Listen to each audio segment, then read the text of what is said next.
Hi on, welcome to my cooking video. ഇന്നത്തെ വീഡിയോയിൽ Malabar side, അതായത് നോർത്ത് കേരളത്തിൻ്റെ നോർത്ത് സൈഡിലുള്ളതായ സ്ഥലങ്ങളിൽ ഉണ്ടാക്കുന്നതായ വളരെ ഫെമിലിയർ ആയിട്ടുള്ളതായ നെയ്പത്തിരി ആണ് ചെയ്യാൻ ഉദ്ദേശിക്കുന്നത്. ഇത് നമ്മൾക്ക് ബ്രേക്ക്ഫാസ്റ്റ് ആയിട്ടോ അല്ലെങ്കിൽ ഒരു ഈവനിങ് സ്നാക്സ്, കുഞ്ഞുങ്ങളൊക്കെ സ്കൂളിൽ നിന്ന് വരുമ്പോൾ അവർക്ക് കൊടുക്കാൻ പറ്റിയ നല്ലൊരു സ്നാക്സാണ്. അല്ലെങ്കിൽ നമുക്ക് ഡിന്നറായിട്ടും ഇത് നമുക്ക് ചെയ്യാൻ പറ്റും.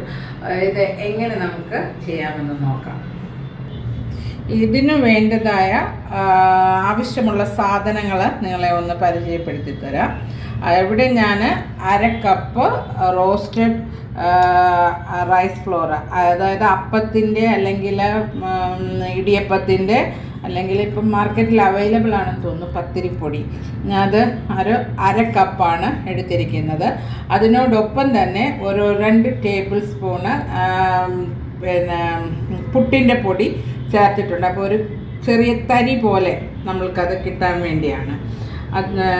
ഇത് 1/2 കപ്പ് ഓൾ പർപ്പസ് ഫ്ലോർ അല്ലെ മൈദ, ഗ്രേറ്റഡ് കോക്കനട്ട് 1/2 കപ്പ്, ഒരു 4 to 5 ചെറിയ ഉള്ളി, കുഞ്ഞുള്ളി, ഷാലോട്ട്സ്, ചുമന്നുള്ളി അത് തന്നെ. പിന്നെ അതോടൊപ്പം തന്നെ ഒരു 1/4 ടീസ്പൂണ് ക്യുമിൻ സീഡ്സ്, 1/4 ടീസ്പൂണ് വലിയ ജീരകം, അതായത് പെരുംജീരകം.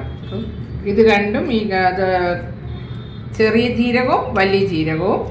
അതോടൊപ്പം തന്നെ ഒരു 1/4 ടീസ്പൂണ് കറുത്ത എള്ള്, ബ്ലാക്ക് സെസമിൻ സീഡ്സ്. ഇത് ഇത്രയാണ് വേണ്ടത്.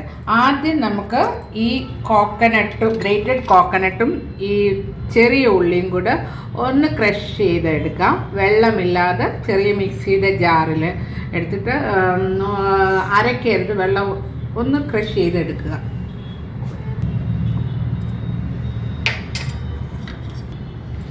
ഇനി നമുക്ക് ഇതെല്ലാം ഒന്ന് മിക്സ് ചെയ്തെടുക്കാം. അരിപ്പൊടി, മൈദ,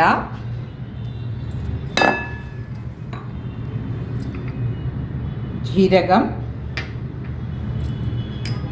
പെരുംജീരകം, എള്ള്,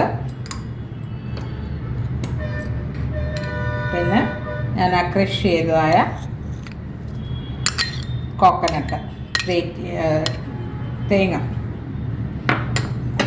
നന്നായിട്ട് ഇതുമായിട്ട് മിക്സ് ചെയ്യുക. ഇത് ഞാൻ നല്ലതായിട്ട് മിക്സ് ചെയ്തു. ഇനി നമുക്ക് ഇത് ഡോ ആക്കാനായിട്ട് ഉള്ളതായ വെള്ളം നമുക്ക് അതൊന്ന് ബോയിൽ ചെയ്തെടുക്കാം.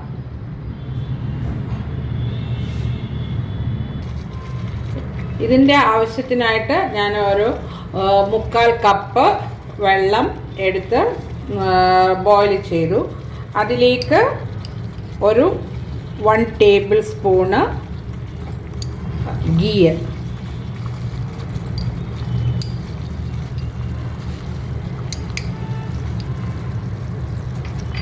അതോടൊപ്പം തന്നെ ആവശ്യമായ സോൾട്ട് ഒരു 1/4 ടീസ്പൂണുണ്ട്, ചേർക്കുന്നു.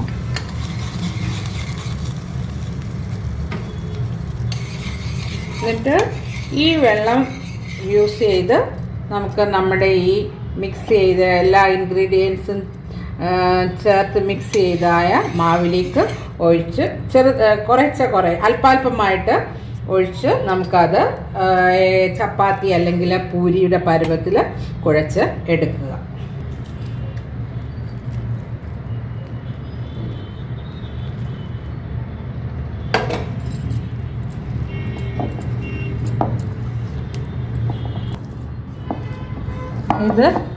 ഇത് കുഴച്ചു. എന്നിട്ട് നമ്മൾ കയ്യിൽ ഒരു സ്വല്പം,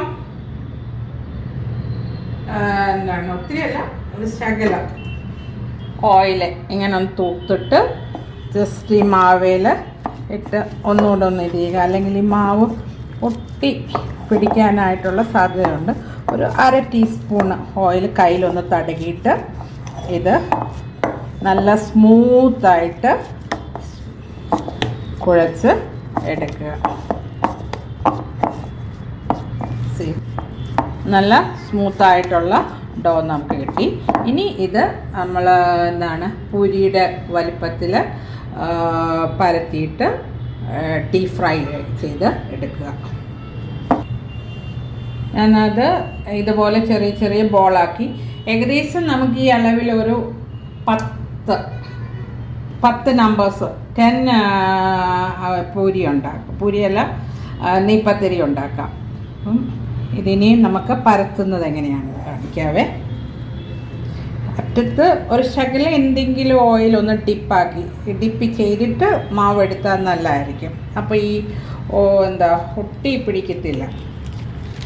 ഇതേപോലെ എന്തെങ്കിലും ഒരു പ്ലാസ്റ്റിക് ഷീറ്റ് എടുക്കുക, അതിൻ്റെ സെൻറ്ററിൽ ഇങ്ങനെ വെക്കുക.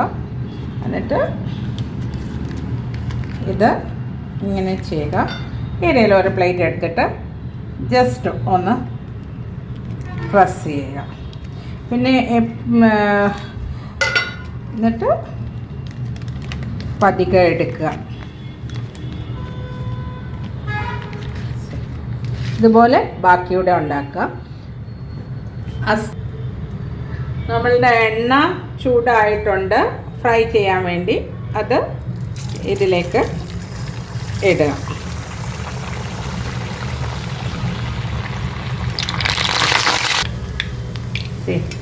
അതിങ്ങനെ പൂരി പോലെ തന്നെ പൊങ്ങി വരും.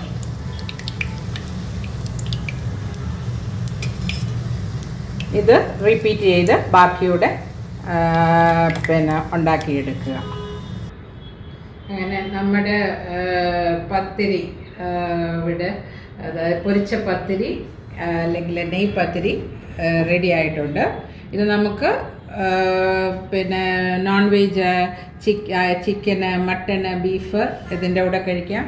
അതല്ല എങ്കിൽ വെജുകാർക്കാണെങ്കിൽ കടലക്കറി നല്ലൊരു കോമ്പിനേഷനാണ്.